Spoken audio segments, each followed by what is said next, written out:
So let's talk about the Taylor Swift Blake Lively situation.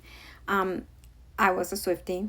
I was a really big Taylor Swift fan. I think that, whenever you see a woman go this far and be a boss lady, it just, it makes you feel like woman power. And I think that uh, she was representing that to a lot of people. And a lot of people are disappointed on her. And some of the Swifties are defending her because at the end of the day, she was just hyping her friend. She was defending her friend and she was just being a good friend. And sorry to tell you that no, she wasn't being a good friend. And I'm going to tell you why. These are 36 and 38-year-old women. These are adult women, mature women. And when you have a friend that you know for 10 years, you know exactly who they are. You know exactly what they're capable of.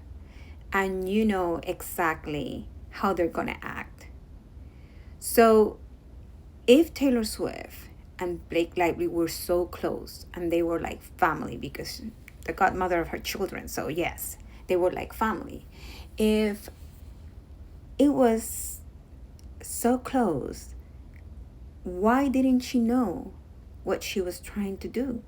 Why are you telling me that Taylor Swift didn't know, that she wasn't really involved in it, when we can see the text messages? Like, I read the text messages, and she was lying for her friend.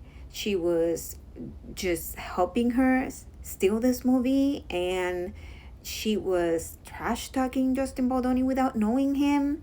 She was hyping her friend, and a true friend would have said, "Girl, are you for real? Are you really gonna do this? You know, just be careful. This can backfire." A true friend would have advised her not to do it. A true friend would have said exactly what was gonna happen, or at least would have prevented her. You have to be ready for whatever is gonna happen, because this all can backfire. So you just have to be sure, because you know your friend. You know what she's capable of. I know. I have many friends, mm, friends for that I've known for years, and I know which ones of my friend I can truly trust, and which ones tend to bend the truth a little bit, and which ones they're a little bit selfish. So I know who they are, and whenever they involve me in one of her decisions, or they wanna like my advice, I will give them my true advice. If you don't like it, then don't ask for it, but I will give you my honest advice. And it's not going to be what you want to listen sometimes, but still you're going to get the best advice I could give you. And I think that's what Taylor Swift should have done. And if they were so good friends, if you think that Taylor Swift was really being a good friend, why did she abandon her when everything went south, when she got in trouble, when all the mess happened? As soon as she got involved in this case and her name started going out there, she just ditched Blake Lively. And maybe it was just, in the media, maybe they're still friends, and maybe they're still like just, trying to do something together, which I don't think so. But she lied to everyone when she said she wasn't involved in this case. She lied when she acted all offended because, oh, she was using me and she was calling me her dragon. What an insult. Well, you were in the conversation. She called you your dragon in private, and you didn't say anything about it. You didn't say you didn't feel comfortable with that. So at the end of the day, saying that she was just being a good friend, no. A good friend would have been, I hype you up, I help you here, now you're in trouble, I'm going to stick by your side, and I'm going to take your side, and I'm going to do whatever it takes. With the kind of power that she had, she could have buried all this. And she didn't. So we don't know exactly what happened between them. We don't know where everything just got broken. But a true friend would have given her advice or would have accepted that she was involved and would have just stayed by herself and would have taken her side. And let's say that we don't care if she was a good friend or a bad friend. A good human would have done the right thing. If she was lied to, if she was just lied to and manipulated like she did to all the other co-stars, why didn't she come out and just say it? Why don't she at least send an apology to Justin Baldoni?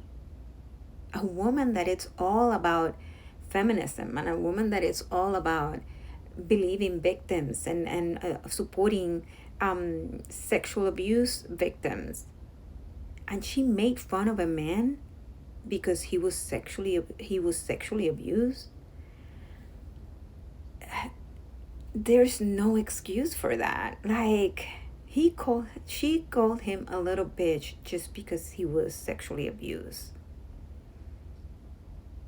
And don't tell me that women are the only ones that are sexually harassed and sexually abused, because then you are completely wrong.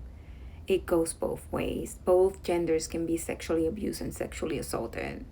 And this is exactly why men tend not to say anything about it, because everybody makes fun of it and everybody like disregard it, like they shouldn't be listened because they're less manly. Like, how can you get sexually assaulted? Like, that's not possible. Yes, it is possible. And all this case is sending us just back. It's just sending us back, sending us to another, like, it's sending us back like 20 years. Instead of going forward, she just sent us back like 20 years. It's sad to see so many people that don't understand the ramifications of what this case means. And to the Swifties, oh my God, just start using critical thinking, mature, like, just think about it. You're just following somebody that doesn't care about you. Because a true role model will do the right thing. She's just using you to do her bidding, to do her fights.